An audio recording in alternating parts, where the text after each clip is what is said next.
Hiya, I'm a Zamen, and happy Halloween. Seeing as it's the day of horror, I thought it would only be fair that I try and talk about something horror related. So let's talk about Blank Dream. What is that? Simple, it is what may very well be my favorite RPG Maker horror game, developed by Kanawell of Teriyaki Tomato, and released in August of 2015. I remember Markiplier uploading part 1 of his Let's Play on this game and then running off and downloading it myself. I never did finish watching his Let's Play, but I enjoyed playing this game because, wow, it honestly did scare me. Side note, it's kinda crazy that this game is 8 years old now. Wowzers. Now, Blank Dream follows a Japanese high schooler named Mashiro Uesui, who after dying awakens in a strange realm called the Mirror World. It's a place where people with a strong wish are sent after they die. I wish I had never so much as existed. That is Mashiro's wish, yet there's an extra wrinkle. Mashiro does not have any memories of herself or her history, and a mysterious voice tells Mashiro that the only way she'll be able to grant her wish is by locating these special mirrors that contain her reflection, and then shattering them. That is the game's premise. However, before I continue, I need to give a content warning in case you didn't read the initial disclaimer, because Blank Dream is a dark yet hopeful game that deals with some very heavy topics. Topics that I, as a 12-year-old back then, was not ready for. These topics include nihilism, incest, implied sexual assault, and depictions of suicide. Discretion is advised. If that is not for you, then please, leave the video. I will mention that while the protagonist, Mashiro, participates in suicide, none of it is graphic. All that is displayed within the game is a sound effect and the screen gaining a red tint. There is no graphic art of said action. Additionally, whenever a heavy topic is being approached in the game, such as sexual assault, I will include a content warning and provide timestamps for you to skip ahead.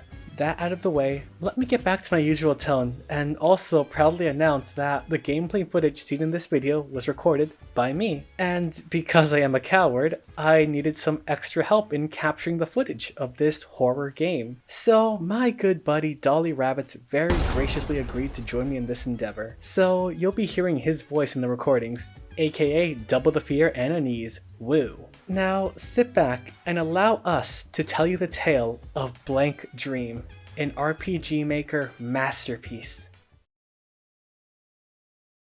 Thinking back, it was a boring life. I wouldn't say it was entirely devoid of enjoyment, but if you asked whether I'd live the same life again, I'd absolutely refuse, without a doubt. In fact, if I had to say, I've come to hate it all. I wish my life had never even existed. More or less. And so I, Mishiro Usi, never having a 17th birthday, threw myself into this lake. A girl awakens in a strange world with no recollection of anything. She is on a platform with no exit. All that stands before her is a single mirror that shows her reflection. Nothing else to do, and with two voices in her head, she gazes into the mirror, seeing her own reflection who begins speaking back to her. The reflection reveals that the girl has lost her memories, but not to worry because it knows how to get them back. The girl stares more intently into the mirror and sees a faint memory of her childhood bedroom, a memory she can interact with. Here she looks through her belongings and discovers that she is a high schooler named Mashiro Uesui, along with gaining a semblance of what her personality and tastes were. Lastly, she acquires a knife, which, when we try to use, presents us with a certain option. With no other choice, Mashiro plunges the knife into her throat and perishes, reawakening back in front of the mirror. Mashiro is shocked, but her reflection tells her, Once you break all your mirrors, you'll have it all back, and you can realize your wish. That's the way it works. my wish. Got it. Don't just look, you have to break them. That's what granting your wish entails. Why is that, you ask? Remember that part of yourself. Now find the mirrors. And like that, Mashiro now knows her wish. To make it so, my life never even existed.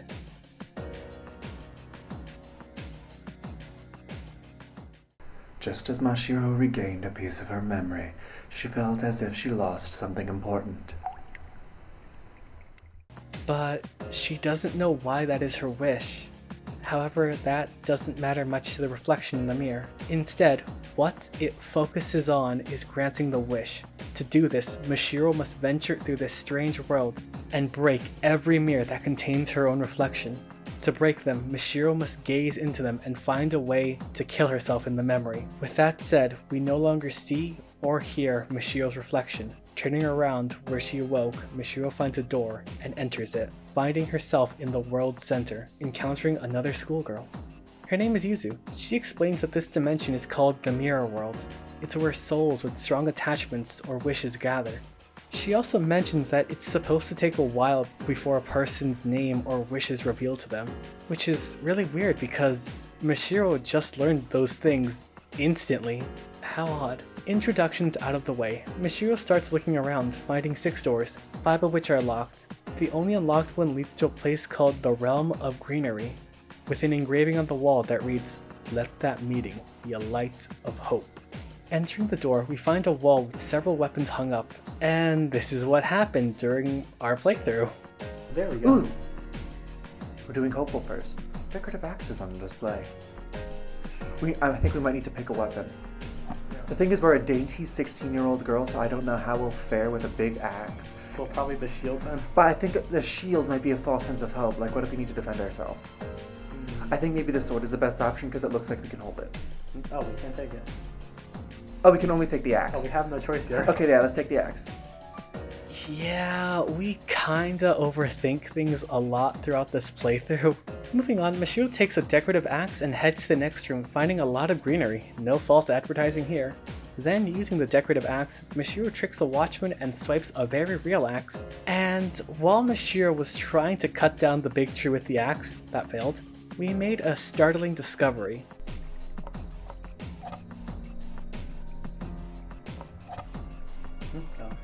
Try yoinking ourselves. Wait, can we do that? Go in your inventory and click it, because we had to click the knife in our inventory to kill ourselves. Axe.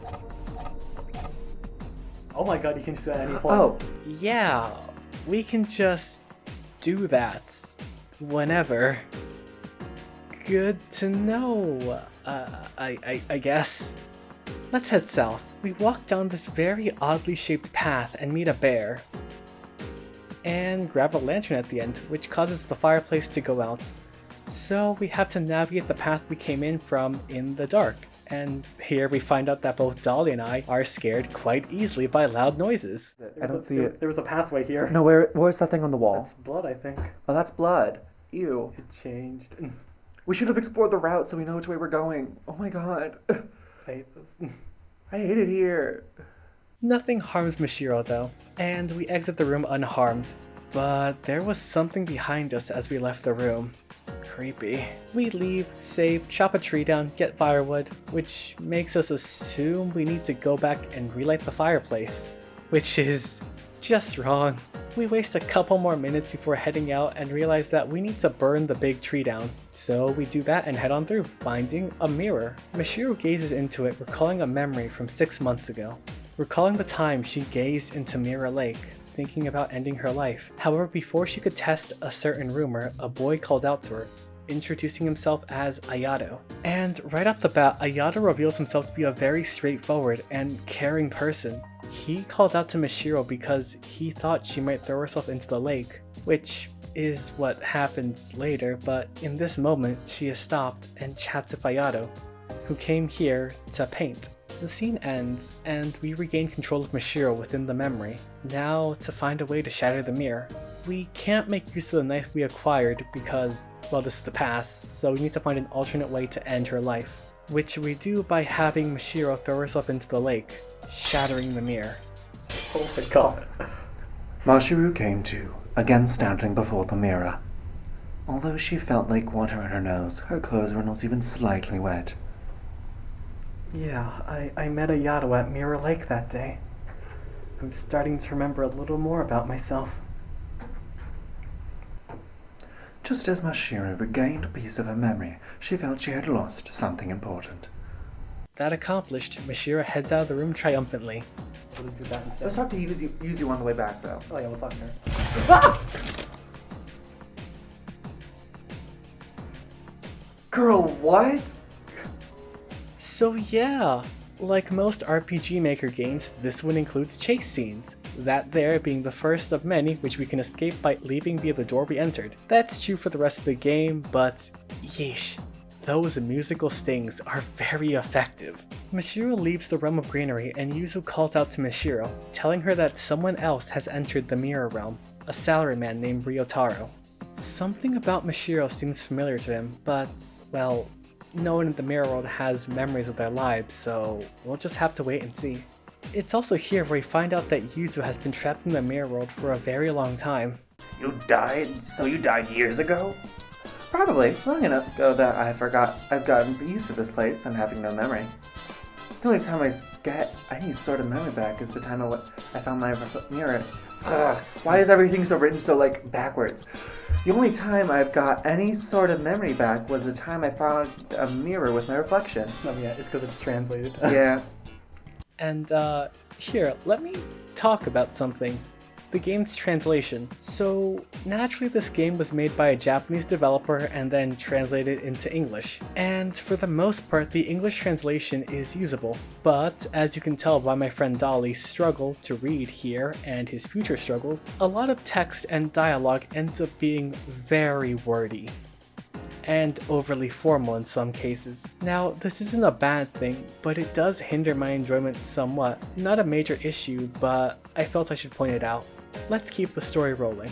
Mishiro brags about finding her mirror. I've seen other mirrors around this world, and they showed other people, or nothing at all. I found a mirror of mine earlier.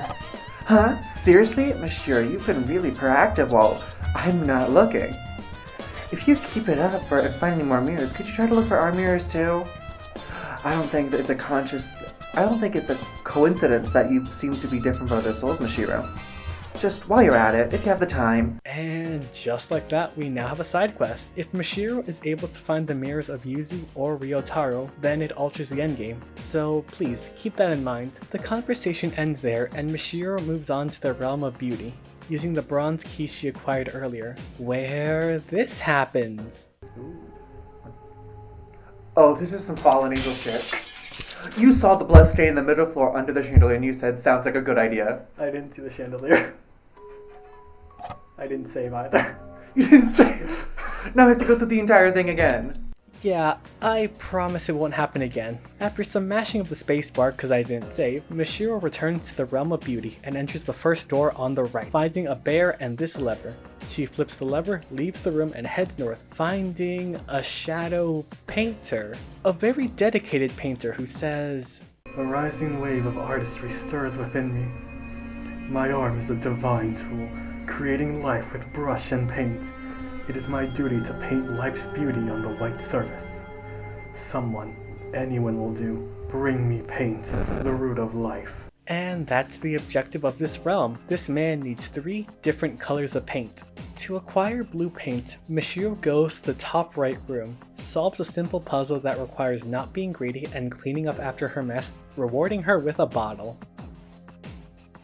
It killed her 4 separate times. Okay, yeah. Perfect. Now go get water. Oh. With said bottle in hand, she heads to a room across from this one, scoops up some water, puts a fireplace out, and that somehow turns the water she just scooped into black paint. Black paint in bottle now, she books it. Even the jump scare doesn't stop her. The top right path fully explored, Mishiro chooses to explore the top left path, where she encounters Julia Maria, the living painting. Now, naturally, me and Dolly, being the civilized and cultured men that we are, employ a highly advanced problem-solving stratagem called a pro-alpha gamer move. We cut the painting. How could you? For what? Wait, we can't even pick it up. So Mishiro fled the scene of the crime and promptly answered for her sins. Okay, we need blood. Twice. The bottle first. Proceeding with extra caution, Mashiro explored the room carefully and snagged another bottle. We then employed a second pro-alpha gamer move. Hi. Oh, sorry.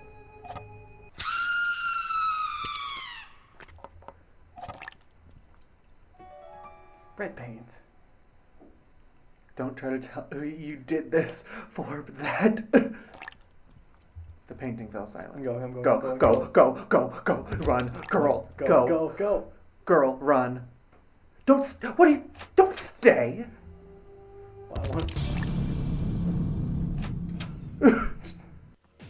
Fleeing the scene for a second time with a vengeful spirit in hot pursuit, Mashiro heads to the bottom left door, where we learn she is not alone, and Mashiro decides to employ stealth and moves around the shadow person, reaching the end of the room where she snags a bottle of blue paint. Nice, no puzzle. Who are you? Get out. Girl, circle the table. Oh god. Thank God you run marginally faster than her. Okay. No, don't stop! I got stuck in the corner. Having gathered all the paint, Mashiro offers it to the painter who created Ert, and I'll let you see our live reactions to his masterpiece. It looks like, what's that one Pokemon, the steel type that explodes a lot? Oh, yeah, I don't With the X on its face. remember. Put it up on screen. Won't that be I'll figure something, I'll throw it on the screen. Yeah, future Zamen, put Pokemon we're thinking of on the screen right now. Oh, and Dolly, I think it's this one or that one, maybe this one, or wildcard here. Is it this? Beyond the painter is, you guessed it, another mirror. Mashiro gazes into it, recalling a memory from 1 month ago.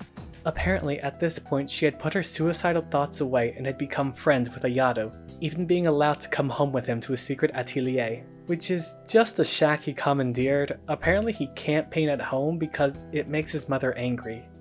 Weird. The conversation then takes a more tragic turn as Ayato reveals why he reached out to Mashiro 6 months ago. You see, Ayato's sister was apparently murdered 7 years ago. Her body was found in Mirror Lake. The day Ayato met Mashiro was the anniversary of his sister's death. So, upon seeing Mashiro staring blankly at the water, he was reminded of his sister, because she used to do that all the time, and she had a similar personality and blunt attitude like Mashiro. Following this, Ayato has a request. He says, Look, it's true, so actually, I have a request, Mashiro. I'll get straight to the point. Will you model for me? "Model? For a painting?" Yeah, I want to preserve the traces of my sister I can see in you in a painting. It'd be great if you gave me a nice smile too. Not a chance. Mashiro accepts the request to become his model, and we the player take control of Mashiro once again, now to find a way to shatter the mirror. This one takes a bit long to figure out, but while we fumbled around we also found out that Mashiro's name means blank canvas. How cute. Eventually, Mashiro finds a way to end her life by using an old, dilapidated fire extinguisher, shattering the mirror. There it goes. With that, Mashiro leaves the realm of beauty. She returns to the world center and heads to the southernmost door, entering the realm of love, where she comes face to face with every introvert's greatest foe, the receptionist. And it's here where Dolly busts out his honestly pretty solid French accent. Bonjour, mesdames. Will you be attending the Crack Smile dinner party, young madame? No. I do. You will never be loved. But yes, Mashiro is barred from attending this Cracked Smile dinner party, which sounds a little concerning and full of some kind of secondary meaning. Furthermore, she is barred from ever being loved, so Mashiro heads east and meets another Shadow Man, who's also barring her from entering this North Room. The North Room apparently contains someone called the Smiling Soul, who can supposedly teach Mashiro how to have a cracked smile. And that's the puzzle that needs to be figured out. Somehow Mashiro needs to give this Shadow Man some kind of tribute. To the south it's a piano room that needs a viewer, while to the east of us is a pumpkin. So naturally we have Mishiro pull out her knife and... Smell wafts out of the carved eyes. Knife. Can we use it? Make sure it's... To no effect. It's quite dull. I did try to stab it. You did try to stab it. Yeah, okay. One reincarnation later, Mishiro heads to the East Room and meets a new friend. Can you fall in the pit? I can. The doll pushes you. Yeah, the further we get into this game, the more prevalent instant deaths become. But as you can tell by our attitudes in the video, we were having a good time. A second reincarnation later, Mishiro sidesteps the doll and grabs a hammer. Is mildly put on edge after the doll leaves, but Mishiro has some vengeance to enact first. Oh no. Do it again.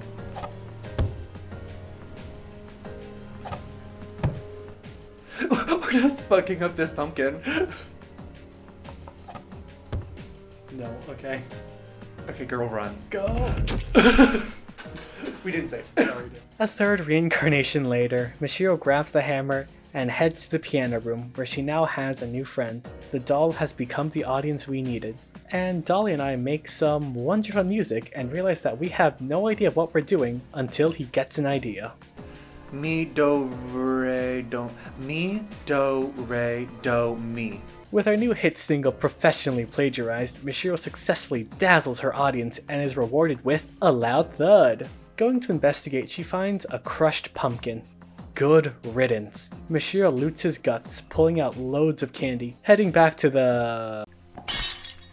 Ooh. No, I hate this. Let me out. Girl. Run, just run, just run. Don't stop, don't stop, don't stop. Returning to the Shadow Man, Mishiro offers the candy guts as tribute and is therefore allowed to meet the Smiling Soul. By meeting the Smiling Soul, Mishiro is able to acquire a perfect cracked smile. The method is a little unusual though. Now let's make more fuck sex. Bless the sterilized cubes of meat. The corn was plenty, I was hungry, therefore a bit of the pinky. See, fuck getting more and more sex? Her smile sufficiently cracked, Mishiro attends the Cracked Smile dinner party, which is in full swing. However, before entering, Mishiro is warned of a faker in the midst of the Cracked Smile dinner party. A person without a true cracked smile. Naturally, this means we need to find this faker. Then, by me accessing some hidden lost reservoir of childhood knowledge, I successfully navigated Mishiro to a hammering for uninvited guests. Oh, they're gonna whack you with hammers. A few reincarnations and a game plan later, Mishiro successfully reaches the mirror. Mishiro gazes into it, recalling a memory from 10 years ago. Today is Mishiro's 6th birthday party. A small little modest party that brought her grandfather here to visit. However, once Mishiro leaves, a small conversation begins between Grandpa and Dad. Just to be clear, Dad, today only. I know, that's enough for me. For the rest, you can do as you like. Don't let Granddad. How's it going with your wife? She's no longer in OC. She won't have anything to do with me now. Then how about with Tamaki? Doubt she ever wants me to contact her, even if it involves money. Nothing.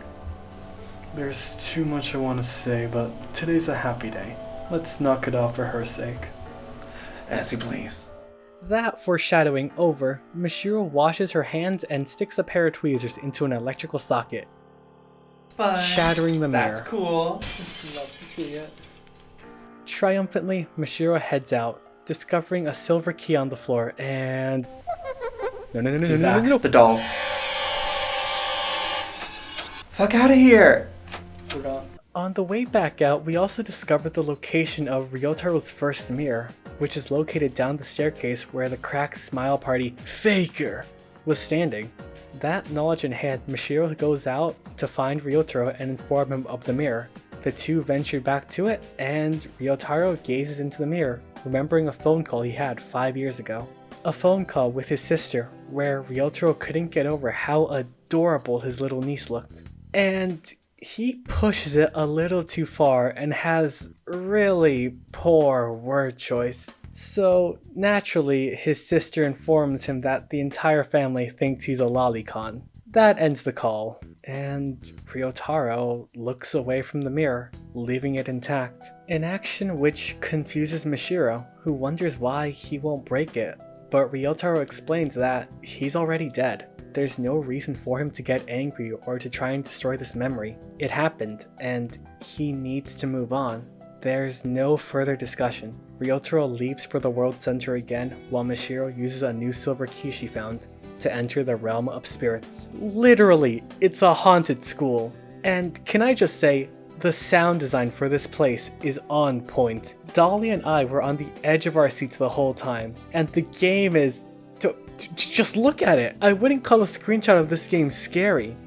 In the realm of spirits, Mishiro encounters a locked door. Next to it she finds a plaque that reads, "The Seventh Mystery." One who personally witnesses mysteries 1 to 6 will be led to the locked away mirror. So that is her goal for this realm. Experience mysteries 1 through 6. Here's the order Dolly and I tackled them in. To start, Mishiro wanders into the receptionist hall looking for sheet music, doesn't find any, and says hi to the portrait, and... So I'm guessing the empty shelves have been used.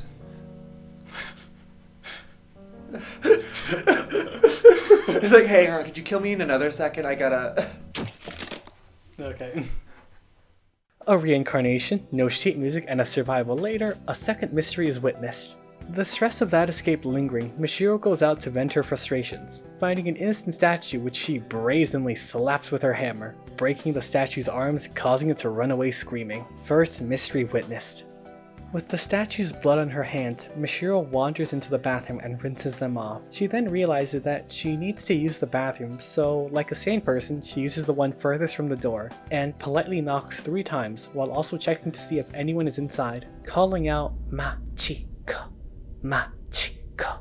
She pushes the stall open and no one's inside. Success! Funnily enough, the bathroom is the only mystery that's a hoax, so Mishiro... Oh, fuck you. Christ. Oh my god. Fourth mystery witnessed. Sorry. Her heart nearly giving out, Mishiro proceeds to spend the next 10 minutes wandering around, aimlessly trying to find a shoe, some sheet music, or a hidden room. She finds neither and gets frustrated. So, to combat this, Dolly and I contact our good friend Mr. Google, who tells us that the best thing to do in an emergency situation like this is to run full speed at a wall. Mishiro does that right in front of the bathroom, and hey, look at that, a hidden room. Mystery number 6 experienced. And sheet music, let's go! Mishiro heads to the room with the piano and places the sheet music down, but doesn't do anything. The piano plays itself and we hear a lovely melody. Third mystery experienced. And lastly, to experience the 5th and final mystery, Mishiro clicks on the correct portion of this shoe rack. 5th mystery experienced. Yeah, that all looked easy, right? Well, it wasn't. We spent half an hour stumbling around in the dark trying to solve this, with no idea how to find those last 3. And oh my god, that shoe rack. Oh my god, I still feel so annoyed. With all the mysteries experienced, Mishiro heads into the newly opened door. 7th mystery, coming face to face with another mirror. She gazes into it, recalling a memory from 6 years ago.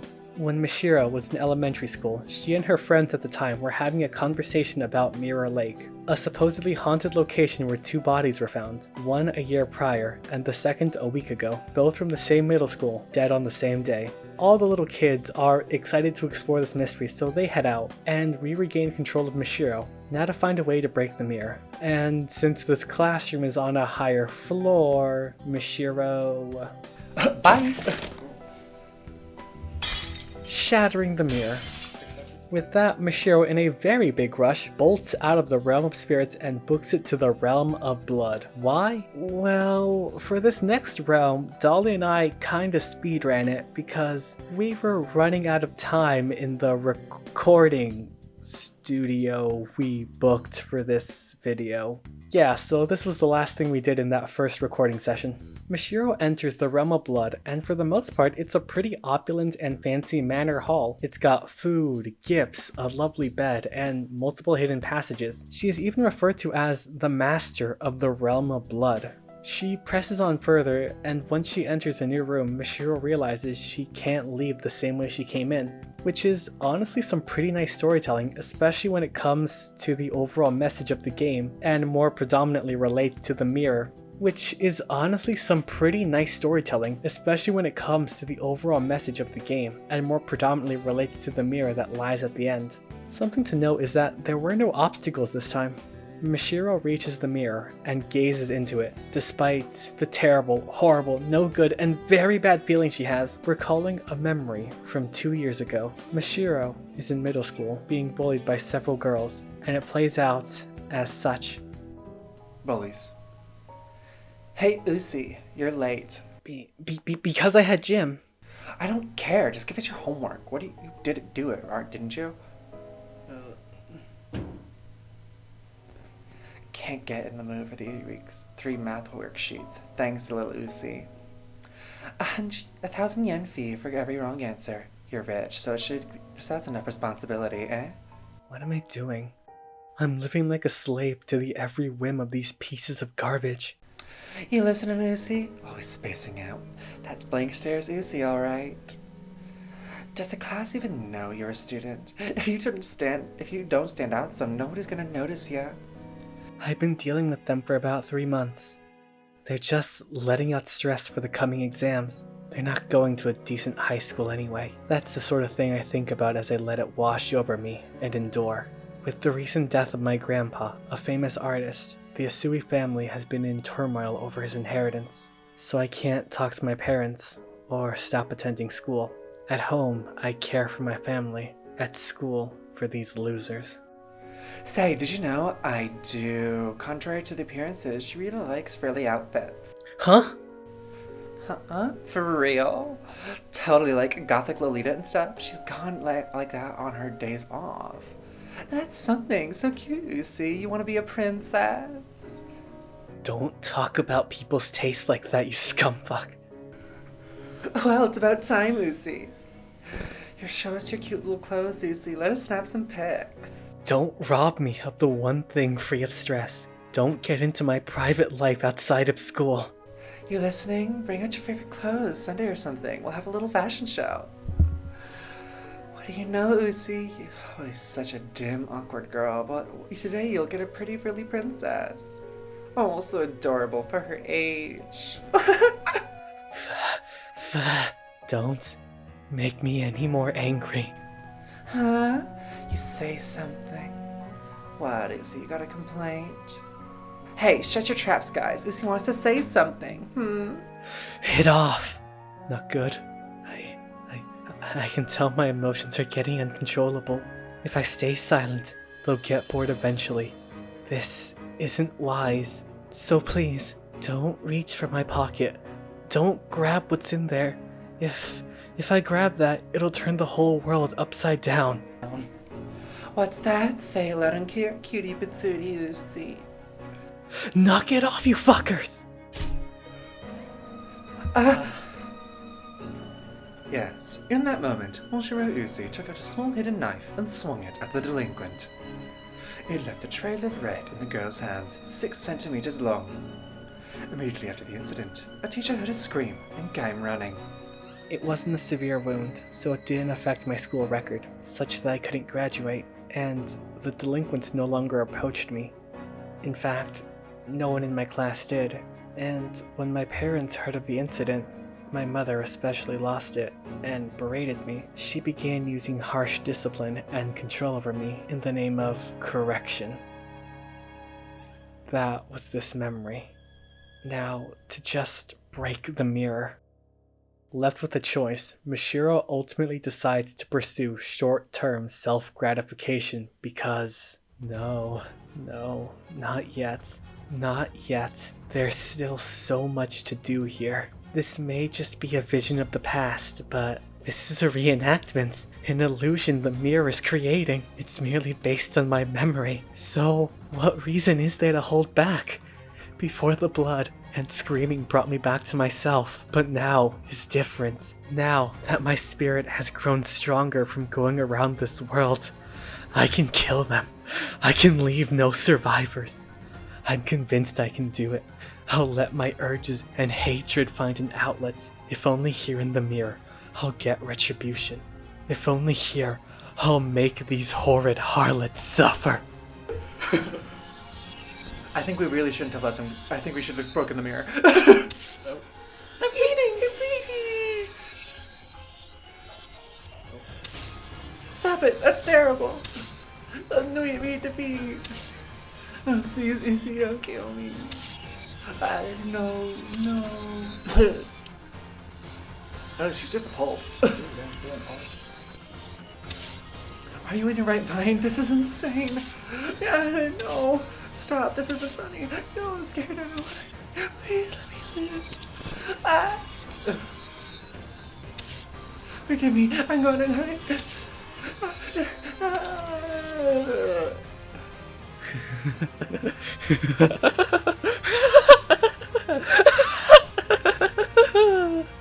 What? Was it this simple? Was it this pleasant? And was it so short-lived? It feels like nothing matters anymore. Oh. I am you, and you are me. Oh, poor me. You too locked into the mirror and lost it. Looking into your memories can mean prying open the lid on past trauma. To think a new ruler arrived, and yet it just came to this. So long, I can't hope for anything good to follow. So we trapped ourselves in the mirror. Hey, we beat the game! She too, lost madness. And just like that, we've beaten the game and gotten an ending. But it says ending 5, so we've got quite a few more endings to go. This was clearly a bad one, but very interesting. Here, Mashiro lets herself be overcome by her resentment, lashing out, resulting in her becoming nothing. Becoming a monster with no purpose, no dream, no desire, nothing. She is gone, and all that will remain of her is the memory of her anger and resentment. That's not a human being. No one should live like that. Anyway, let's keep going. One reincarnation later, Mashiro button mashes her way through the dialogue and chooses to do nothing. She leaves things as is and shatters the mirror.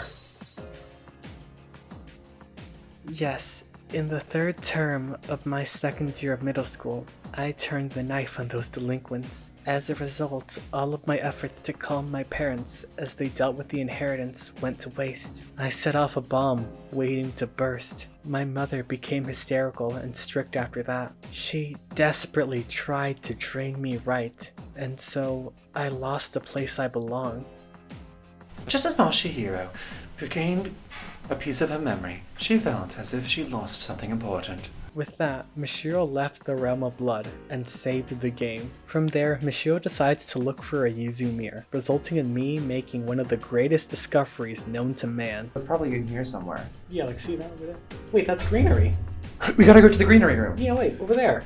So Mashiro heads to the realm of greenery and unlocks a previously locked door using the bronze key, discovering Yuzu's mirror, who is promptly brought in. Yuzu stares into the mirror. 8 years ago, a middle school. Yuzu recalls a friendship she had with a girl named Utsuro, a girl with white hair who had this air of mystery to her. As the scene goes on, Yuzu reveals that she harbored feelings for Utsuro, a love that steadily grew the more she got to know her, which made Yuzu feel a little uneasy because she wasn't sure on the whole loving a fellow girl idea, which I don't think is bad writing or a shot against lesbians. I mean, the girl's in middle school having her first crush. She probably needs some time to figure things out. With that, the memory comes to a close, and Yuzu does not shatter the mirror. With that, Mashiro and Yuzu return to the world center, Mashiro feeling compelled to enter the final realm, the realm of death. Heading to the room in the south, Mashiro proceeds to spend the next 5 minutes and one reincarnation reading a thing and running from Shadow Man. It kinda sucked, but bam! Eventually she did it and entered the next room. She got some matches, walked back out. A reincarnation and another box of matches later, Mishiro enters a new room, finding a statue blocking the way along with a bookcase that's missing a book. That's the next objective. She heads into the next room, discovering a series of rooms. Here there's this puzzle about noticing the small differences in the hallway as Mishiro loops and Scooby-Doos her way around it. It takes a few attempts and a death, but following the reincarnation and some help from our good buddy Google, Mishiro reaches the end and finds a blue book. She heads back and places the book on the shelf, which causes yet another reincarnation. This time, Mishiro avoids the statue and reaches the room beyond the statue, finding hospital rooms? Bedrooms? Rooms that contain beds. And I proceed to promptly trap her and get her killed. Yeah, this is the realm of death, so it makes sense that these would be common. Reincarnating again, Mishiro expertly evades being trapped and killed, finding a manual on how to use lamps. Convenient. With that, Mishiro returns to the entrance and heads to the northern room, a place she tried to enter earlier but was barred from because it was too dark. However, with her newfound lamp knowledge, she can brighten the path ahead of her and take part in a matching puzzle, which she crushes easily, no diff. Heading into the next room, Mishiro finds a fireplace and bloodstain, like on the floor, along with a sign that reads, "Some things cannot be seen where there is light." Dimming the light of her lantern, Mishiro discovers a hidden message, one that tells her to stab a sword into the unseen corpse. But where does she get... Oh, right!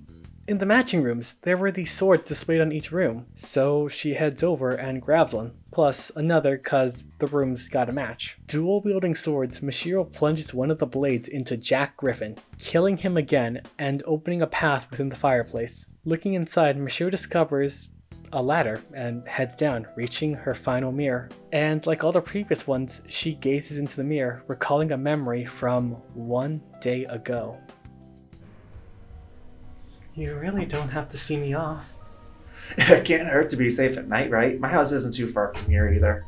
Then again, since you're black all over, maybe strangers won't even notice you, Mishiro. Why are you so nice? Eh? I've already served as a model for your sister. There's no further need to care about me, is there? I mean, I certainly wasn't deepening our friendship solely to get you to model for me. Then what do you want out of me? No need to hide it. You've done a lot for me, Ayato. Hold on, what's this all of a sudden? I don't have any particular out of you. That can't be right. It doesn't make any sense. There can't be any reason why you would approach me without any motive. Personally, I don't calculate motives or pros and cons when I'm making friends with people. Do you, Mishiro? Didn't I tell you? To me, interacting with others means getting warnings from my mom and teachers. I did hear you were in such a situation. Then you've already forgotten what it means for people to interact without a reason? My mom does it solely to preserve her family's name. My teachers do it to fulfill their job of teaching. So what's in it for you, Ayato? I don't understand it. You're overthinking it, Mishiro. I don't meet with you and talk with you for a reason. I guess strictly speaking, it's just whether we find talking to each other pleasant or not. That's all. I heard your mom has been disciplining you harshly since a few years ago, and that your high school is very strict all-girls school. But that's irrelevant. Whatever your situation, there's no inherent meaning behind people. I first spoke to you because you resembled my sister, but keeping in touch with you hasn't been for any purpose. And that's fine. It's how things are. So loosen up, okay? Besides, you like having someone to talk to, right? I think you as a good friend, at least. I'd be shocked if you didn't think about that about me. I didn't mean to say... I'm just kidding. Really, though, enough of all your overly logical thinking. Or else my meager dream of seeing you smile might never come to pass. Alright, let's go. Then... Mishiro, watch out!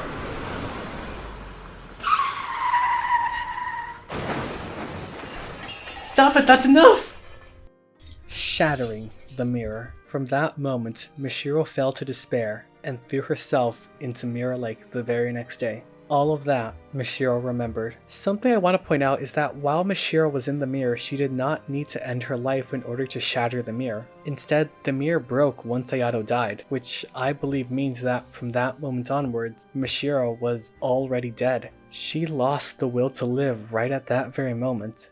Hence why there was no need to die within the memory. With all of that, the mirrors were finally shattered. The final doorway was open for Mishiro. She could finally grant her wish.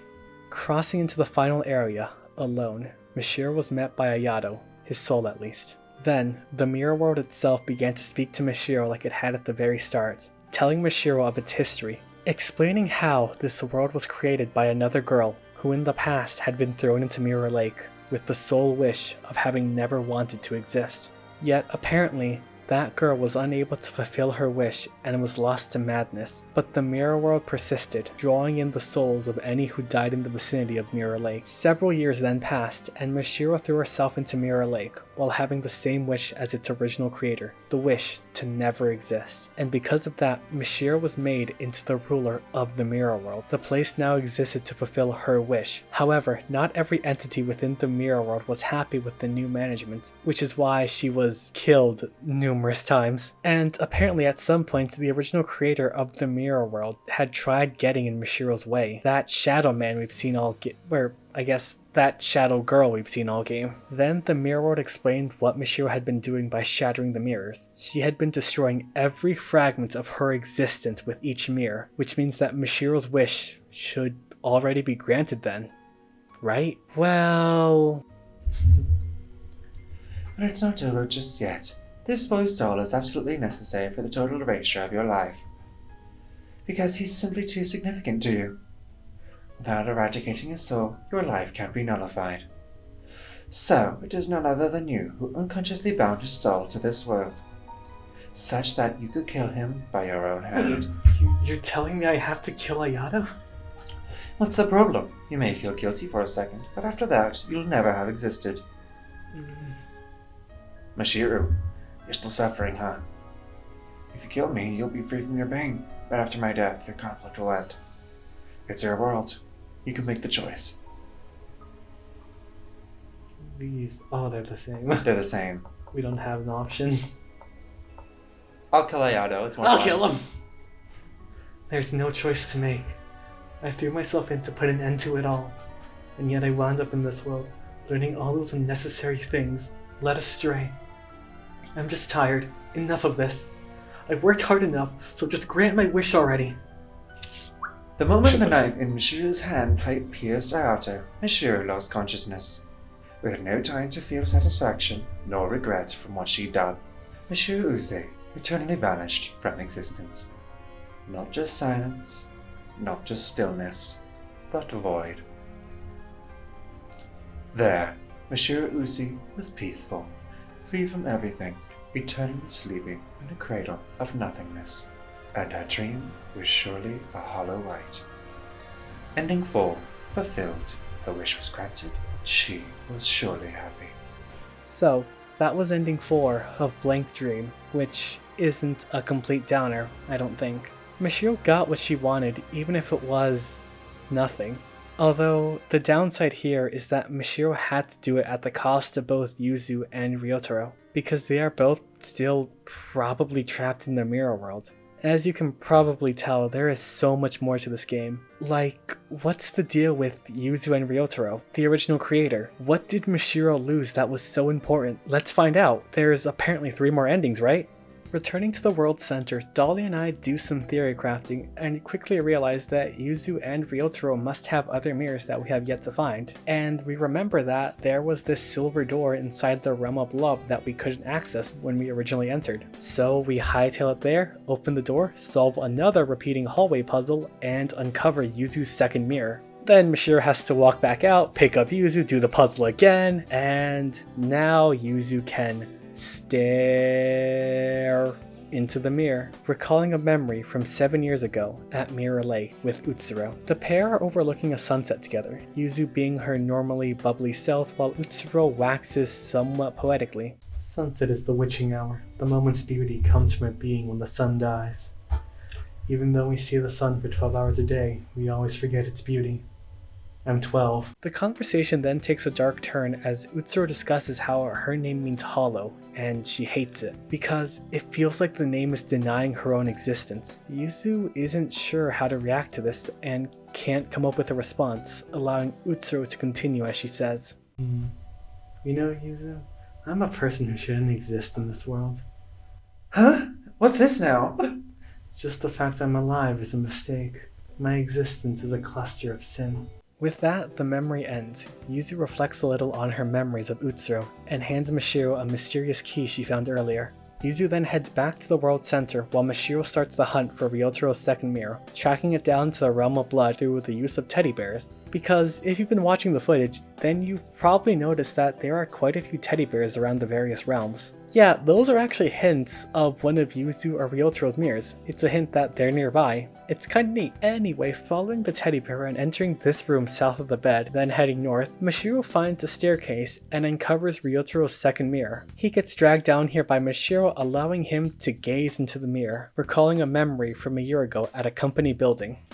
In the memory, Ryotaro is speaking with his boss, who has been having a lot of money trouble recently. As it turns out, Bossman's grandfather, a famous artist, has passed away and left his inheritance to someone who's not his son. And the mysterious someone is refusing to accept the inheritance or hand it over to the boss. While dealing with all of this, Boss has really been neglecting his daughter, who's become quite antisocial. That daughter being Mashiro. To try and help his daughter, he asks Ryotaro to come over and visit and chat with his niece, because Ryotaro is his brother-in-law, and therefore Mashiro's uncle. Ryotaro was a little uneasy about it because how could a clumsy guy like him help? But naturally he agrees to try and help out his family. With that, the memory ends. Ryotaro thanks Mashiro for bringing him here and says that he doesn't know if he ever met her in person. He then hands her this mysterious key he found. With these mysterious keys, Mashiro decides to look through the realm of beauty after remembering that there was a teddy bear in there and... A reincarnation later, Mashiro finds a fireplace in the room where she previously acquired black paint, and with her newfound lantern knowledge, she brightens the room, discovering another hidden ladder that leads to Ryotaro's final mirror. It discovered, she goes and drags him down here. Ryotaro gazes into the mirror, recalling a memory from some time ago. There's no date on this one. In the meantime, Ryotaro reflects on how people have called him a pedophile or a lolicon, but that he's confident he's not either. He just sees beauty there. This reflection is then cut off by frantic and hopeless pleas, as Ryotaro and Mashiro's father are caught in a fire. Apparently the company building has been lit ablaze, and the flames have coated the staircases. Neither can escape, and the smoke causes both of them to suffocate. Mashiro's father is left unable to resolve the inheritance issue, and Ryotaro is unable to aid his family, dying with little accomplishment. With that, the memory ends, and the mirror fades away, because Ryotaro died within the mirror, revealing a path that leads to a set of ominous doors. Ryotaro decides to accompany Mashiro through them. Beyond the doors is a jail cell containing...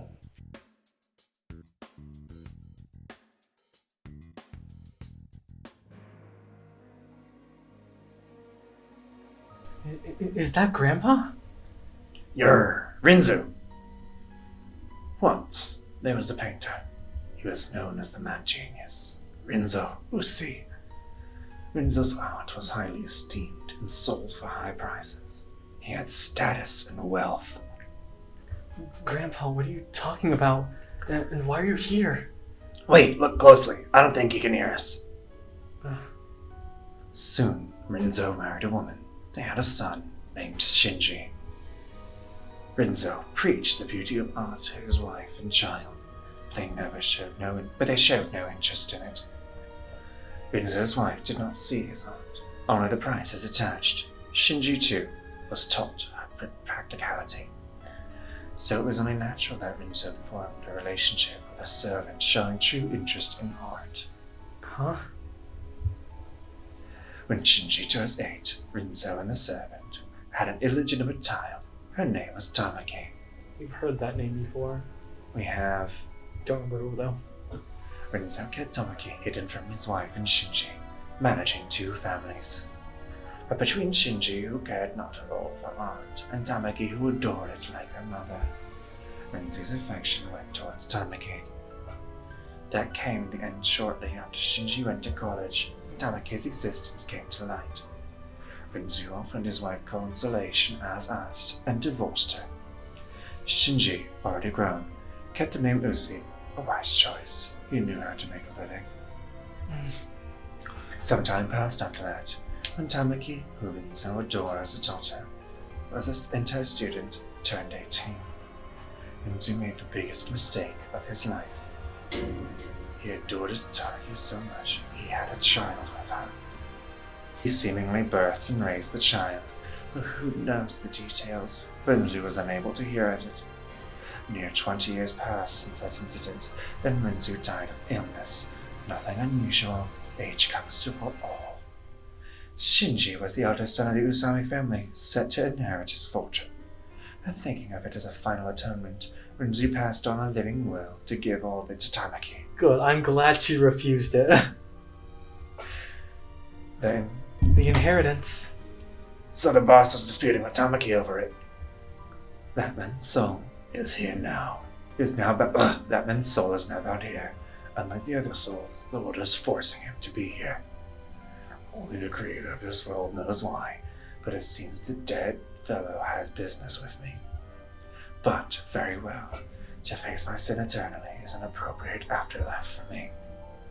That's all. Sorry for the long story. Visitors are rare. I can't see or hear you, but I know you're there. Be well, dead one and soul. Let's go. There's nothing more here. Reeling from that discovery. Wow. To think a father would force himself onto his daughter. Dolly and I had a reevaluation of Ryotaro. Yeah, Ryotaro is probably, or hopefully, just a guy who is super awkward. If he chose his words a bit more carefully, then he wouldn't come across as more than a bit unsettling. But those bombshells. Yeesh. At least we've learned something. We now know that Tamaki must be Ayado's mother, therefore making Ayado Mishiro's cousin. But what else does that tell us? Not much. Mishiro and Ryotaro return to the world center, and Mishiro decides that now it's time to enter the final doorway where she could grant her wish.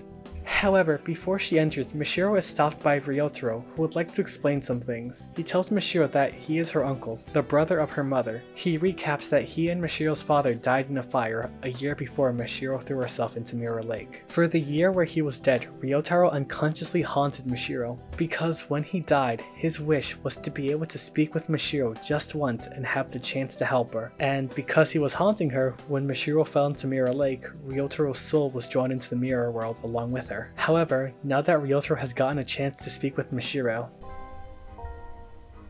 Looks like it's this. Your body? Not sure if I'll ascend or go to the void or what, but this is goodbye. Mishiro, the harsh circumstances you've had, and the fact that you're dead now, I don't feel like it's irrelevant to me. You can't say don't blame your parents. But I just want you to know, I can't force you to understand or sympathize, but just know, your father worried and regretted you. Your father regretted your existence. You're completely justified in wanting to erase... Your father worried over you and regretted how he was spending less time with you. He wasn't just weighing you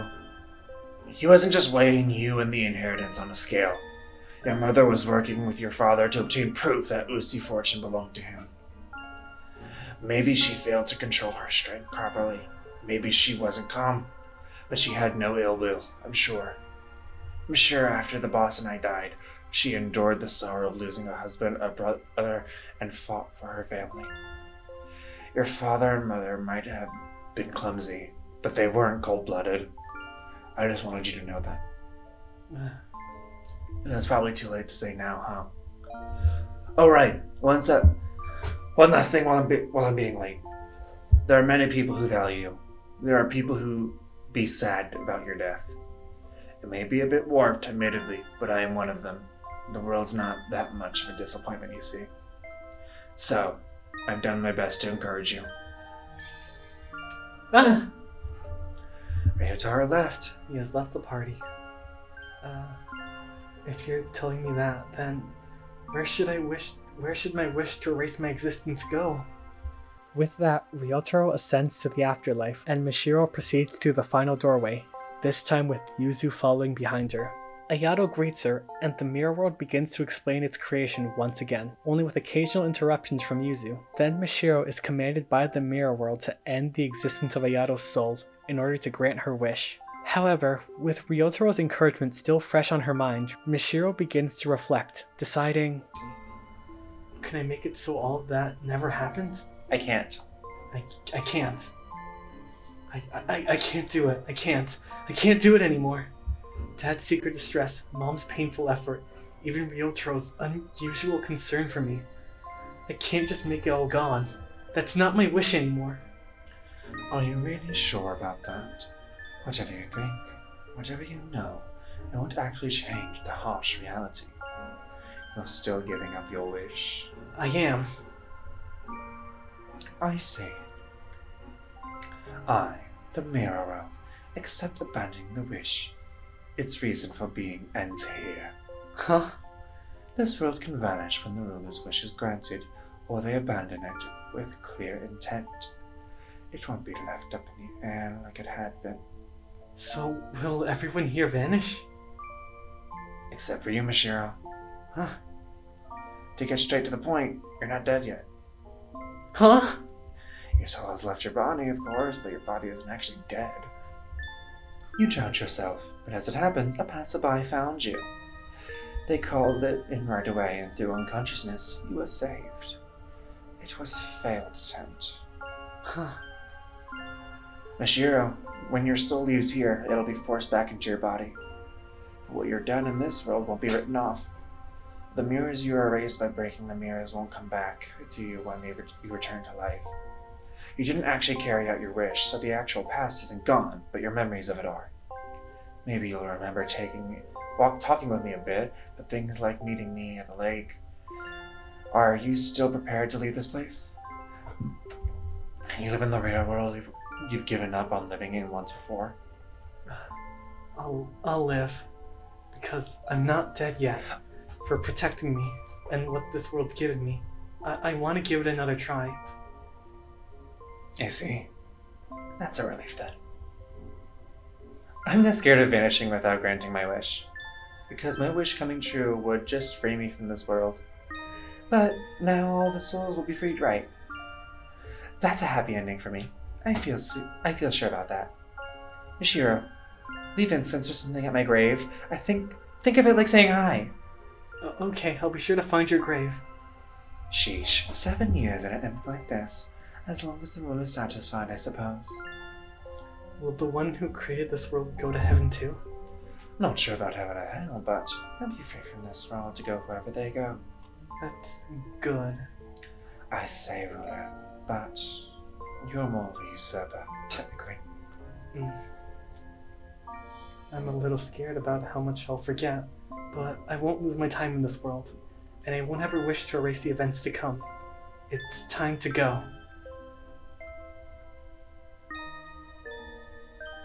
After that, I regained consciousness in the hospital bed. Apparently, I really had been saved, and my soul returned safely from the mirror world. My mother was there, looking at me in a way I hadn't seen in years. Mishiro, you're awake! Thank goodness, oh thank goodness. If I had lost you too. I'm sorry. I drove you to do this, didn't I? My mother was shocked by my suicide attempt, and apologized for our harsh discipline. My head felt very hazy. I only remembered that she was my mother, who became very strict at some point. It took a lot just to recognize that as real. And as I thought about it, my fear and uneasiness towards my mother came up from the gaps in my memory. But it's okay. Ryotaro had told me the pressures on the Usuis and how death had taxed my mother's mind. Now that I was able to accept that, it was easy to hold my mother's hand. My brain had suffered memory loss, and I could no longer remember many past events. I remembered that Ayato was someone important to me, but I had no concrete memories of him. But I distinctly remember talking in the mirror world, and I felt considerable warmth from that alone. I clearly remembered Yuzu and Ryotaro too. I probably only met them in the mirror world. Ultimately, my mother gave up on the inheritance, and we lived a simple life together. Things are a little strict at my high school, but I think I can handle it now. After that, this is the world I've come to, after so many shortcuts and detours. Okay, I better get to bed. I have school tomorrow, and tonight I hope to have good dreams. Aww. Very nice. Ending 3, small happiness. This, too, is a proper ending. Oh yeah, because we didn't give closure to the original girl. That's what Yuzu's point is probably is. Yuzu's point is closure to the original girl. And even in the violent end, it's still... I like how they always specify... Zamen, keep this as a note. Okay, yeah. As we're discussing the ending over the screen, I like how in the previous other 2 endings we got, I believe it still said that, like, this is an ending. You can stop here if you want to. They always specify this is an ending. Yeah, it's an ending with a degree of happiness in it. An ending with a degree of happiness. Even in the bad ending in the Path of Blood, they were like, this is not okay, but you found happiness, so it's still an ending. You can only end when you are happy. That's actually really true. Oh yeah, because it's a blank dream. It's like they said, it's a canvas. It's a canvas. Yeah, you decide what you want. Mm-hmm. Okay, that's pretty nice actually. Ahem. Well, Dolly is just misremembering. This is the only ending where it says this too is an ending. He is completely wrong on that front. But I do think the two of us were onto something when we said that every ending has a degree of happiness. Even the blood ending. That one saw Mashiro gain happiness, but only in the short term. The normal ending saw Mashiro end her existence, but the narration assures us that Mashiro was probably happy. And this one too also contains some happiness, even if everything's not perfect, which is a nice sentiment, I think. However, 2 more endings remain, so let's go track down Yuzu's mirror. Returning to the mirror world before she found Ryotaro's last mirror, Mashiro elects to enter the realm of death, recalling a certain fireplace. Looking into it, she finds another ladder that leads to Yuzu's final mirror. So Mashiro throws Yuzu down the ladder and drags her over to the mirror. Yuzu stares into it, recalling a memory from some time ago. Yuzu recalls the moment she found out Utsuro's dead body was discovered in Mirror Lake, an event which brought Yuzu to utter despair. During the flashback, we see that people around Yuzu begin to notice a change in her. Yuzu becomes gloomier, despondent. She stops attending class. Instead, Yuzu spends time at her library looking for information on the occult. Then, 1 year later, on the date of Utsuro's death, Yuzu threw herself into Mirror Lake as well, attempting to join Utsuro in the afterlife. With that, the memory ends, and the mirror fades, revealing a path that leads to a set of ominous doors. Despite learning this, Yuzu still remains upbeat, and promises that once she can process all of this information, she will tell Mashiro everything. However, before the pair leave, Yuzu says she'll tag along with Mashiro to see what's beyond those doors. But... yeah, which is why she's not going there. What? Jokes aside, Mashiro and Yuzu press on. The pair open the doors and discover a jail cell, one containing a woman neither of them recognize. The woman says, "Once there was a painter. He was known as the mad genius Rinzo Usui." Huh? You know my grandpa? Wait, Bashiro, this is like... maybe she isn't aware of us? Rinzo had a wife, but he also had a relationship with a servant. With his wife, he had a child, Shinji. With his servant, he had a child, Tamaki. Rinzo's 2 children, born of different mothers. Huh? Tamaki was the illegitimate child of an affair, but because Shinji showed no interest in art, Rinzo's affection was directed at Tamaki, who had an interest in the arts. Tamaki learned art from Rinzo, and given deep love, grew in the shadow of the Usui family. But these irregular days couldn't last. When Tamaki turned 12, Rinzo's wife learned of her existence. Rinzo divorced his wife, but gave Tamaki and her mother the same love as ever. Thus far, no tragedy occurred. But when Tamaki turned 18, Rinzo made an unforgivable mistake. He had a liaison with Tamaki, his own daughter, and impregnated her. Tamaki was deeply wounded, and fearing Rinzo, and with her mother, she fled from him. But the child she bore had done no wrong, so she decided to live with the birth of the father. So Tamaki had a daughter between parent and child. Tamaki thought she couldn't live a normal, happy life, but luckily, 2 years later, she had a proper marriage. Safely having a son with her husband, Tamaki began to get back on her feet.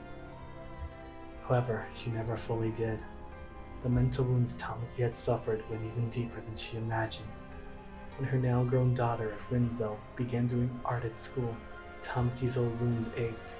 It gave her flashbacks of Rinzo, of that fear she had of him. Tamaki struggled to give her daughter affection. It took all she had to not take negative emotions on her. Tamaki's mind quickly crumbled under the weight. And one day, Tamaki killed her daughter. Tamaki fell to pieces. She came to feel animosity towards Rinzo, but all the Asuis. Unable to see any hope ahead, she fell upon the despair behind. Rinzo died of natural causes a few years later, and while she had the right to his inheritance, she refused to take it. She wouldn't even let it go to the eldest son, Shinji. Then at last, Tamaki, who had kept living despite having broken so long ago, met her end. When she learned that the son she had of her husband was becoming friends with Shinji's daughter. Oh. You mean... Tamaki tried to take out Shinji's daughter, the Yasui who dared come near her pure son. But when she drove madly down the road to kill her, she ran over her own son by mistake. Tamaki realized this was the end, so she took her own life to escape the despair. No way, that's so messed up. That woman's soul is now bound here. Unlike the other souls, the world is forcing her to be here. Tamaki's soul is now bound in death, so she can't escape but must face the facts. This is surely my punishment. I've gone on a while. I can't see or hear you, but I know you're there. I don't know who you are, but go now. Let's go, Mishiro. You shouldn't stay any longer. A lot of bombshells that time. So that woman was Tamaki. She has my deepest sympathy, but we cannot excuse what she has done. After learning those truths, Mishiro and Yuzu return to the world center, and Mishiro decides that now is the time to enter the final doorway, where she could grant her wish. However, before she enters, Mishiro is stopped by Yuzu, who would like to explain some things. And watch our uncle have next to nothing to say about this. First, Mishiro, I think you can open this big door here. You opened a similar door earlier, right? I bet you can open this one too if you try. Hi!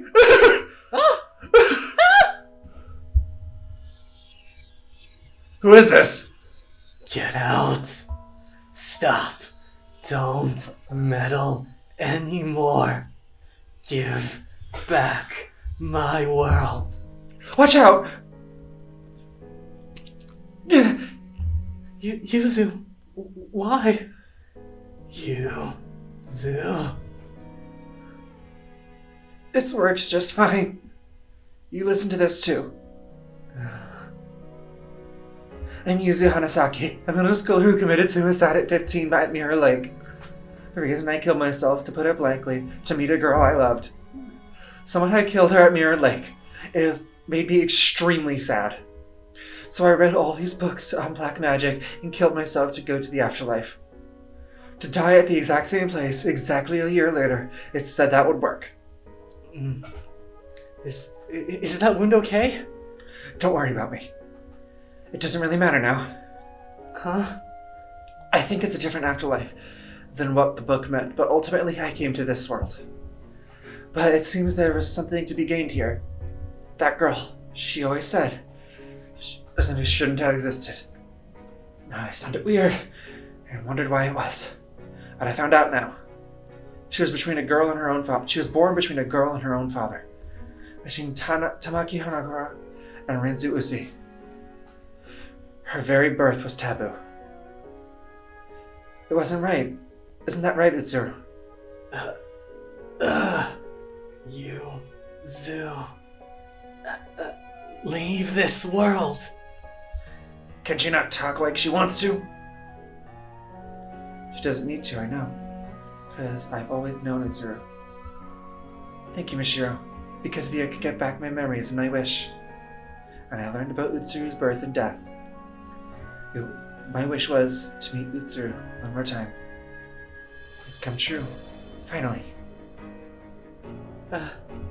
Your body! I've done what I need to do in this world, so I'm satisfied.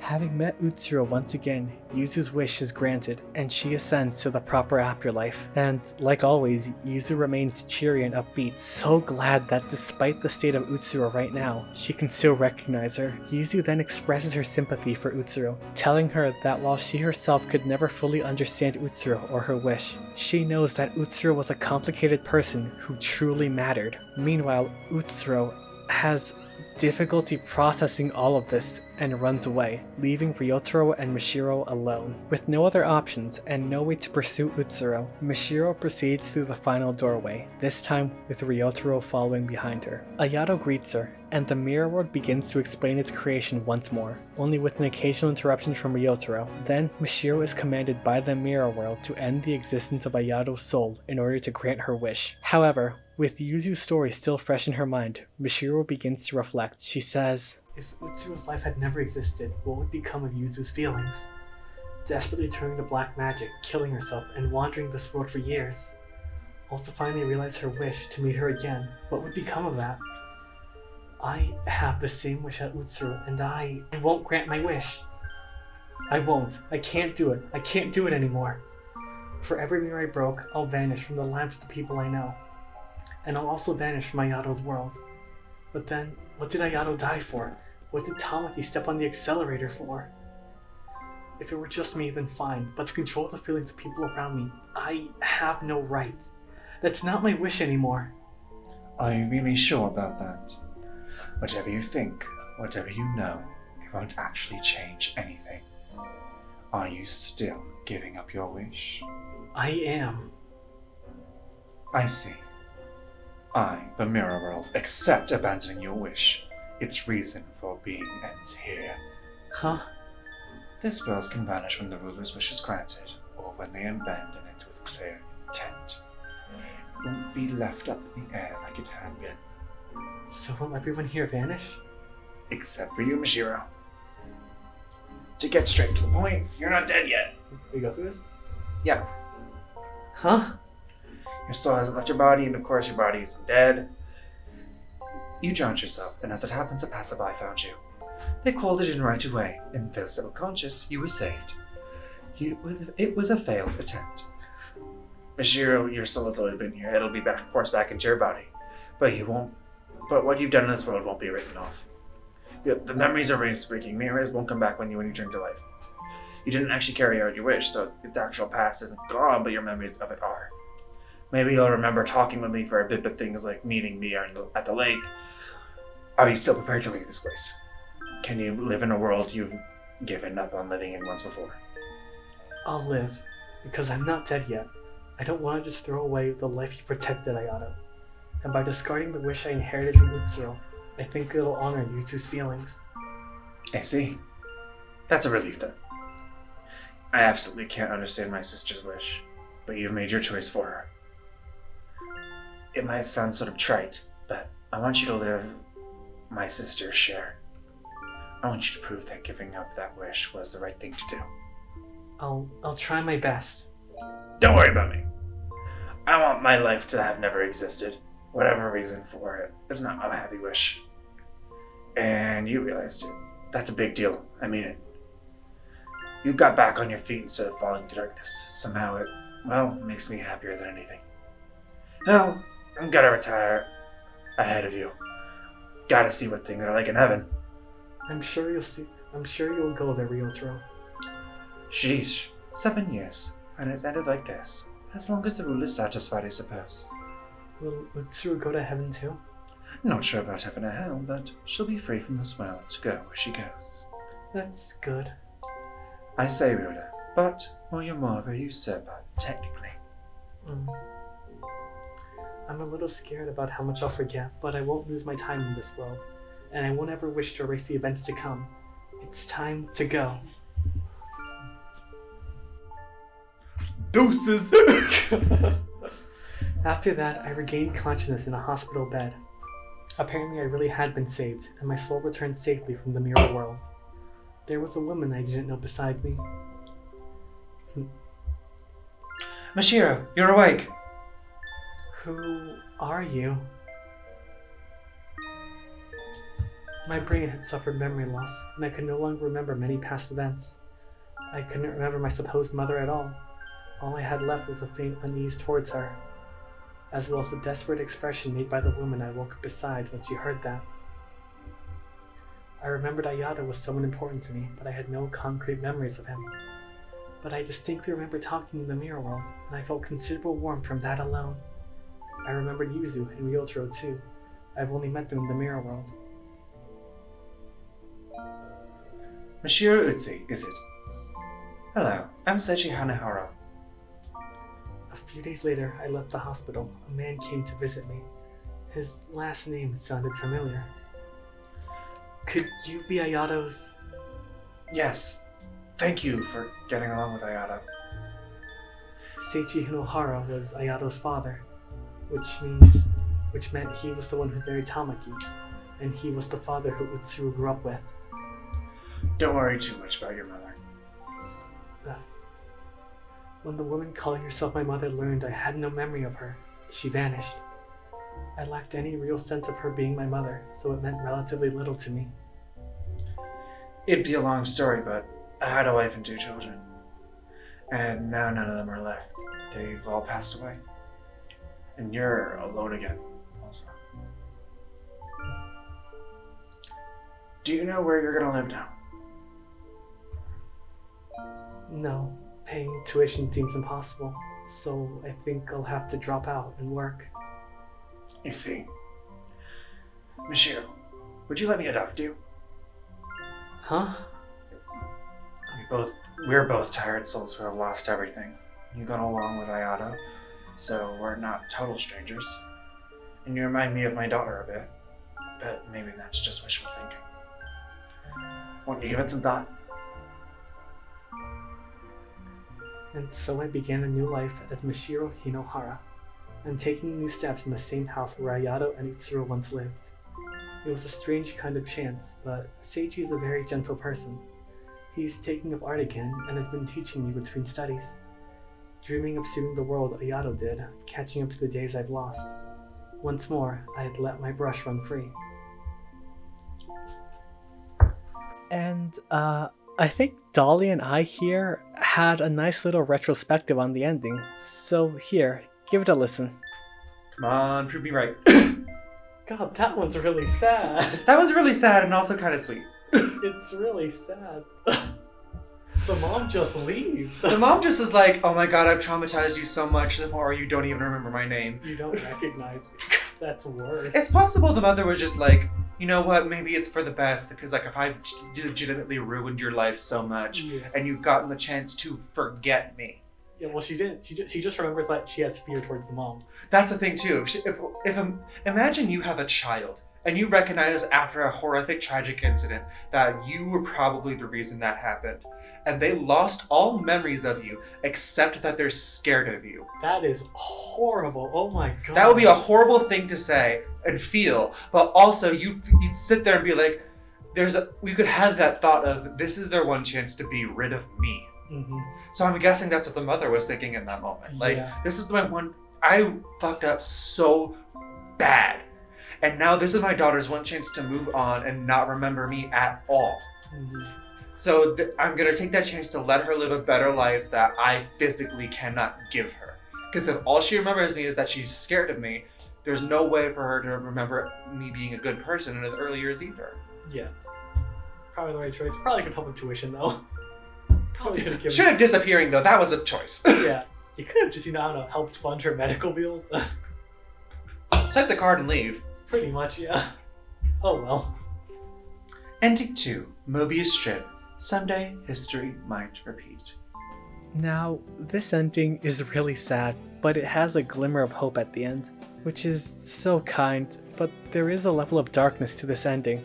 Because at the end of the credits, the ending is called Mobius Strip, the message reading, "Someday, history might repeat itself." And during the little "Where is she now" segment, it is said that Seichi is teaching Mashiro how to paint. The implication here with that history line is that in this loop, Mashiro is the stand-in for Tamaki, and Seichi is the stand-in for Rinzo. So let's hope history does not repeat itself.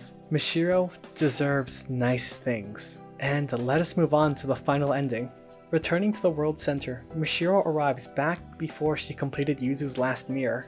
Is what I would say if that's what happened, but instead I loaded up the wrong save, a save before completing either final mirrors. So, whatever, we'll just load the correct save. Did you save over it? I just saved over it. From the top! Yeah, so it turns out I accidentally saved over the correct save, and now we have a save that's before I even completed Yuzu's second mirror. Awesome! Me and Dolly proceeded to spend the next half an hour backtracking and losing our minds. Here are some highlights. Can I find out what the speedrun record for this game is if it exists? We can start it. This. I am going to throttle you.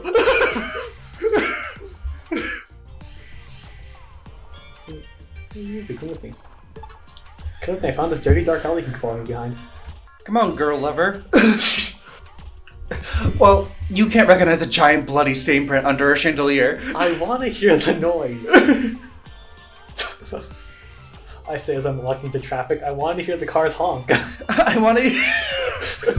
However, we ran into a small hiccup. After we did Yuzu's final mirror for the second time and saw Tamaki, we rushed over to uncover Ryotaro's final mirror and tried to open the big door under the fireplace that led to it. But we were met by the following message. The grave door shows no sign of opening. Somehow, Mishiro felt it wouldn't ever open again. So what the hell? Apparently, the doors to the true ending lock you out once you only open one and then see whoever's trapped in the cell. This then instantly locks you out of the other one. So Dolly and I once again reload back to the save before either mirrors were completed, and we decide to open both doors first using the keys and then explore what lies beyond them. And that works, we just need to watch Yuzu's mirror for the third time. But eventually we do it, and both Yuzu and Ryotaro's final mirrors are done. And now, it is time to enter the final doorway, where Mishiro can actually no. Because before that, there is one more thing to do. One final mirror. One we have yet to see. A secret mirror. Using the extra sword we still have, Dolly and I open up the doorway to access the hidden mirror. And this is what happened. All of that talk about wanting to take a trip together. So, this was your goal. Trips are necessary for resting your body and your mind, you know. And the kids seem to have fun too. They're snoozing away now. A good thing for you, isn't it? So, Tamaki, won't you consider it? Drop it. Utsuro is my child. Yeah, but Seichi's told us about how you've been seeing the shadow of your father in Utsuro lately. Seichi, you told him that? Sorry, but you look so afraid recently. He knows the situation, so I just thought I should talk to him about it. Tamaki, the biggest load on your mind, it's art, isn't it? Utsuro is 8 now. From now on, she's going to be drawing more at school. How about leaving Utsuro with your mother until she's old enough to take this calmly? It'll be fine. If I, her mother, can't protect her, then who will? I suppose you're right, Tamaki.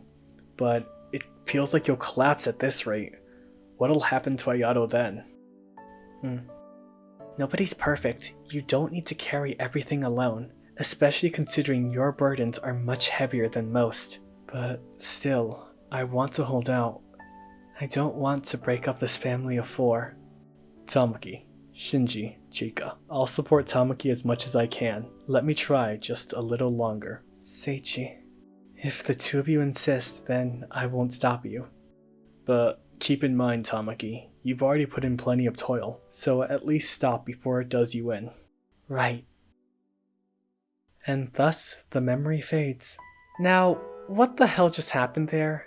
We know it's a conversation between Tamaki, her husband, and Seichi, and Shinji and Chika. those are the parents of Mishiro. Apparently they all knew each other, and Utsuro was 8 at that point, meaning Ayato was 6 and Mishiro was born. They mentioned that the kids had fun, so does that mean Ayato, Mishiro, and Utsuro all met as children? And it feels like they're gonna tell Utsuro that she's a child of incest, which is freaky. And it also maybe it means that when Seichi goes to adopt Mishiro in the previous ending, maybe that was the mother. Maybe that was Mishiro's mother asking him to do that. We don't know. The main point though is about Tamaki and her tragedy. She really did try to restrain herself for her daughter's sake, but lost the fight. We can see that Tamaki isn't a bad person at her core, or she wasn't one initially. It really humanizes her, I think. She is a victim of a horrible event. But sadly, there's nothing that can be done for her at this point. All Mishiro can do is move on and confront whatever lies at the end with Yuzu and Ryotaro by her side. So Mishiro returns to the world's center. So, did open. Now the next path to take is clear. You just ended up saving our butts the whole time, huh, Mishiro? Without you, doubt we would have been found any mirrors. You have the right to know that I know, in fact. I want you to know. That's a complicating sentence. We're just skipping it. I need to talk to you. I know a thing or two about your parents. I need to tell you some things too. About who I am, and why I'm here. And about Tamaki's daughter. Wait, who's this? Oh, it's Hey, who's this? Get out! Stop! Don't meddle anymore! Give back my world! Shock! Run, you two, through the door! Whoa! Is it chasing us? We'll talk later, just run to somewhere we can hide. Oh, this is the first time we were seeing through the door. Oh yeah. Ah, she sucks. Get better! Go! Oh god, she got better! Barely managing to escape the Shadow Girl, Ryotaro, Yuzu, and Mishiro find a moment of peace to catch their breath. Yuzu also used this moment to explain her story to Mishiro. Yuzu explained how she threw herself into Mirror Lake in order to be reunited with the girl she loved, that girl being Utsuro. She explained how Utsuro believed that she should not have existed because she was born from the union of a father and his daughter. She explained that Utsuro was the shadow demon chasing after them, and lastly, Yuzu explained that her wish is to speak with Utsuro one more time, but before they can discuss any further, they hear something. Give it back! That voice! Let's get moving. We can't have a chat now, so run. Okay. A chase later, and another moment of respite, Ryotaro decides it's his turn to spill the beans. Ryotaro explains how he is Mishiro's uncle, how he worked with her father. He explains that he agreed to try and help Mishiro after her mother, his sister, started being extra strict because of the whole Mishiro pulling out a knife in middle school. He explains how he died in a fire with Mishiro's father, and then his ghost proceeded to unconsciously haunt Mishiro until it was dragged into the mirror world. However, Ryotaro also had a wish. This wish was the desire to be able to speak with Mishiro at least once, which he's now accomplished. But Ryotaro says he won't leave yet. He is going to wait things out and see how the story ends. He wants to support Mishiro all the way. Lastly, he tells Mishiro that her parents did truly love her. Mishiro's father was not trying to neglect her or think she was less important than the inheritance. And Mishiro's mother was trying her best. She just struggled to show her affection. And come on, cut the mom some slack. In one day, she lost her husband and her younger brother. The woman was going through a lot and still had a daughter to take care of. Her actions were not malicious, they were clumsy and ill-prepared. With that, Mishiro now knows the full story and heads through the true final door, Yuzu and Ryotaro at her side. Here, she confronts Ayato for the last time. Again, the mirror world explains its origins and tells Mishiro to kill Ayato, resulting in... Mishiro, you're still suffering, huh? You do resemble my sister after all. Even as a soul, you have her same wish. If you kill me, you'll be free from your pain. Right after my death, your conflict will end. It's your world. You can make the choice. I don't know. I don't know what I should do. I've overcome a lot of obstacles coming here. I've looked back on my past and erased it. But is it really right to just make it so I never existed? Thinking back, it was a boring life. I wouldn't say it was entirely devoid of enjoyment. But if you asked me whether I'd live with the same life again, I'd absolutely refuse, without a doubt. In fact, if I had to say, I've come to hate it all. I wish my life had never existed. And yet, I've learned that my mom and dad gave their best efforts, clumsy as they were. I know that there's a person who valued me, going so far as to come to this world to encourage me. Could I make it all of that so it never happened? And that's not all. Seeing Yuzu and Utsuro, I had a thought. I need to support the lesbians. If I support the lesbians, Utsuro's life would never have existed. What would become of Yuzu's feelings? Desperately turning to black magic, killing herself, and wandering this world for years. All to finally realize her wish to meet her again. What would become of that? I'll make the choice, to grant that wish or not. But I want Utsuro to see this out too. Because it's her same wish, and this is her world I inherited. If only in pieces, learning about Utsuro from the mirrors has fulfilled the mirror's purpose. Ayato and Yuzu are both here. With these two, I'm sure we can get Utsuro's memories back. Indeed, maybe a little of it. Really? Sister! Memory. Listen, Utsuro Hinohara, you need to remember your birth, your death, and the one who loved you. Nishiro spoke at length of the things she'd seen and heard in this world. Her mother Tamaki, her father Rinzu, the Hinohara family she lived with, Yuzu. She spoke as Utsuro's mirror, all that she knew. Oh, we're so back! Hey! I see. I haven't felt this in a long time.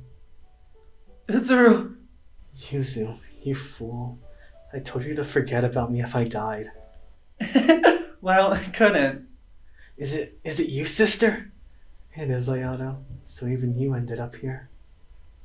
I didn't intend to hand this world over to you.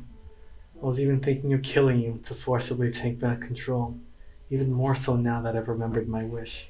I want to erase my mother, my true father, myself. But alas, I've become indebted. It's a fact that if you hadn't been here, my mind would have stayed fragmented forever. Do as you like before I change my mind. My choice is... I won't grant my wish. I won't do it. I can't do it anymore. Dad's secret distress, Mom's painful effort, even Ryotaro's unusual concern for me. I can't just make it all be gone. And that's not all. For every mirror I broke, I'll vanish from the lives of the people I knew. And I'll also vanish from Ayato's world. But then, what did Ayato die for? Why did Tamaki step on the accelerator? If it were just me, that's fine, but to control the feelings of people around me, I have no right. That's not my wish anymore. Are you really sure about that? Whatever you think, whatever you know, it won't actually change anything. Are you still giving up your wish? I am. I see. I, the mirror world, accept abandoning your wish. Its reason for being ends here. Huh? This world can vanish when the ruler's wish is granted, or they abandon it with clear intent. It won't be left up in the air like with Utsuro. So will everyone here vanish? Except you, Mishiro. To get straight to the point, you're not dead yet. Huh? Your soul's left your body, of course, but your body isn't actually dead. You drowned yourself. As it happens, a passerby found you. They called it in right away, and through unconscious, you were saved. It was a failed attempt. Mishiro, when your soul leaves here, it'll be forced back into your body. But what you've done in this world won't be written off. The memories you created by breaking the mirrors won't come back to you when you return to life. You didn't actually carry out your wish, so the actual past isn't gone, but your memories of it are. Maybe you remember talking to me for a bit, but things like meeting me at the lake. Are you still prepared to leave this place? Can you live in a world you've given up living on once before? I'll live, because I'm not dead yet. I don't want to just throw away the life you protected, Ayato. And by discarding the wish I inherited from Utsuro, I think it'll honor Yuzu's feelings. I see. That's a relief then. I absolutely can't understand my sister's wish, but you've made the choice for her. It might sound sort of trite, but I want you to live my sister's share. I want you to prove that giving up on that wish was the right thing to do. Smile for my sister. That's my dream too. I'll try my best. There are people who value you. There are people who don't. There's people who be sad about your death. It may be a bit warped, admittedly, but I'm one of them. The world's not that much of a disappointment, you see. So I've done my best to encourage you. You're really something, you know? You really picked yourself back up. You went and learned not only your own wish, but mine, Yuzu's and Utsuru's. Older Waitara won't say much here, but try to get along with Sis when you get back. Right, I'll try to face with her. Thank you, Mishiro. Because of you, I can get back my memories and my wish. I learned about Utsuru's birth and death, and got to talk with her once more. I'm satisfied now. I really am. Maybe returning to life won't mean happy endings all the time, Mishiro. I'm sure you can get up and walk again, since you've saved so many people here. Mishiro, leave incense or something at my grave. Think of it like saying hi. Okay, I'll be sure to find your grave. I'd lost from the moment I broke, I suppose. I won't pull any mischief. I can accept this result, though I can't say I'm entirely satisfied. Ayato, who adored me as his sister, and Yuzu, who needed me in her life. I'm glad for the fact that I could talk with the two of them one last time. Yet I'll fade away, still resenting that man Rinzo and that woman Tamaki. Surely I can be forgiven for that. That's true. Sorry for taking over your world. Sheesh, 7 years and it ends like this. As long as the ruler is satisfied, I suppose. Will Utsuru go to heaven too?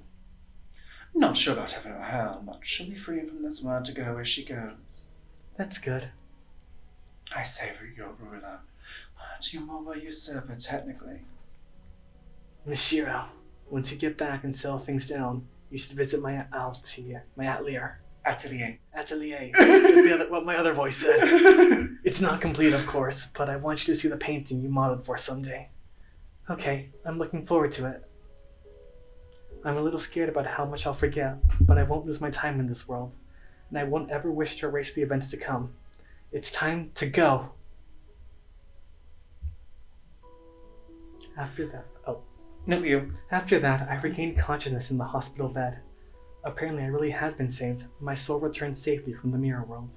My mother was there, looking at me in a way she hadn't in years. Mishiro, you're awake. Thank goodness, oh thank goodness. If I had lost you too. I'm sorry.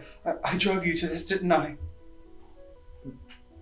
My mother was shocked by my suicide attempt and apologized for her harsh discipline. My head felt very hazy. I only remembered that she was my mother, who became very strict at some point. It took a lot just to recognize that as real. And as I thought about it, fear and unease toward my mother came up in the gaps in my memory. But it's okay. Ryotaro told me about the pressure in the Usuis and how death had taxed my mother's mind. Now that I was able to accept that, it was easy to hold my mother's hand. My brain had suffered memory loss, and I could no longer remember many past events. I remembered Ayato as someone important to me, but I had no concrete memories of him. But I distinctly remember talking in the mirror world, and felt considerable warmth from that alone. I clearly remembered Yuzu and Ryotaro too. I'd only met them in the mirror world. Mishiro Utsi, is it? Hello, I'm Saichi Hanahara. A few days after I left the hospital, a man came to visit me. His last name sounded familiar. Could you be Ayato's? Could you be Ayato's? Yes, thank you for getting along with Ayato. Seiichi Hinohara was Ayato's father, which meant he was the one who married Tamaki, and he was the father who Utsuro grew up with. I'm not sure if I should be saying this, but I'm really glad you regained consciousness. The driver who sped toward you and Ayato, she's no longer with us. Her body was found at Mirror Lake in a car that went up in flames. He met Tamaki, his wife. But from Seiichiro's perspective, it would be impossible for me to know Tamaki. I felt it would be better to stay silent than confuse them with unnecessary remarks. She was my wife. We met each other at school. She was humble, art-loving, somewhat naive woman with a radiant smile. Her final sin came to the end of a long sorrow, but I wouldn't ask you to forgive her. Still, if it's alright, Could you visit Ayato's grave sometime? Of course. Not only Ayato, but Utsuru and Tamaki. Now maybe I could offer them prayers. Fuck you, Zoo. It feels very nostalgic. I'll look at Ayato's painting. Look at the canvas. Yes. It might sound trite, but I want you to live my sister's share. I want you to prove that giving up that wish was the right thing to do. Smile for my sister. That's my dream too. Oh, so cute. Ayato Hinohara, blank dream. It's not a dream anymore. And just like that, we have reached the ending. Mishiro is able to finally live a happy life, smiling towards the future, and I am very happy for her. After everything, Mishiro was finally able to regain what was important: love. What it felt like for people to worry and care about you. That is what Mishiro was unable to reclaim from every mirror, because she was blind to it. She cut herself off from the world and refused to see how much people cared about her. But now she can see it. Now she can feel it. She can feel it now, especially after throwing away that original wish. She can take a step forward, and that's something that really resonates with me. It's a message I relate to. As a kid, when I played this, I'm sure most of it went over my head, but right now, at 20 years old and in college, I'm honestly kind of brought to tears right now. I'm going a little off script, but I think the story in this game is one worth telling. And if you can, I would recommend going and playing it. The game is at most 3 hours long, 4 hours if you're slow like Dolly and I were, and are going for every ending. This game has a great soundtrack, which really sells the atmosphere. The game nails the atmosphere perfectly with the sound design. The art is a little generic, I know, but come on, it gets the job done. There were several times in this video where Dolly and I got scared, which is good. However, the real meat of this game comes from the story, which is pretty tightly written. Everything seemingly ties together, and most ends up being foreshadowed, although the endings can get a bit samey, especially since quite a bit of text is copy and paste, but I can understand why. Besides, the message of this game is so nice, and it does something that Mad Father, the witch's house, failed to do. It actually ends the story on a truly triumphant note. Games like Mad Father and other RPG horror games typically end on a hollow and unhappy note, one that sort of undermines all the effort the player went through. Now, those are all great games, but this game's ending, its endings, all of them, they really do make it feel like all the effort the player and Mishiro put in were worthwhile. And boy, since you can see the length of this video, I really hope that's true. Because this game gives hope and really does help remind me that life is worth living. I am glad I was born, and I am happy to still be around because I kept on breathing through all my hard times. And like Mishiro, all the happy things I wanted, they aren't a dream anymore. That got a little heavy. Sorry about that. This game means quite a bit to me. I very much hope you enjoyed this video. It was a lot of effort, and I've never made a video like this before, but I hope it turned out well for a first attempt. I have been a Zamen, and if you don't hate my voice, then please consider subscribing to my channel and liking the video. I have more video ideas and will be doing more videos on games in this style in the future. Plus, my sole goal here is to improve my writing, editing, and speaking. Also, one last thing. While doing research for this video, I learned about something. Apparently Blank Dream has a sequel, Blight Dream. And I would love to make a video on that too. So stay tuned, and hopefully Dolly will join me for that recording when the time is right. I have so many ideas for this canvas. Goodbye.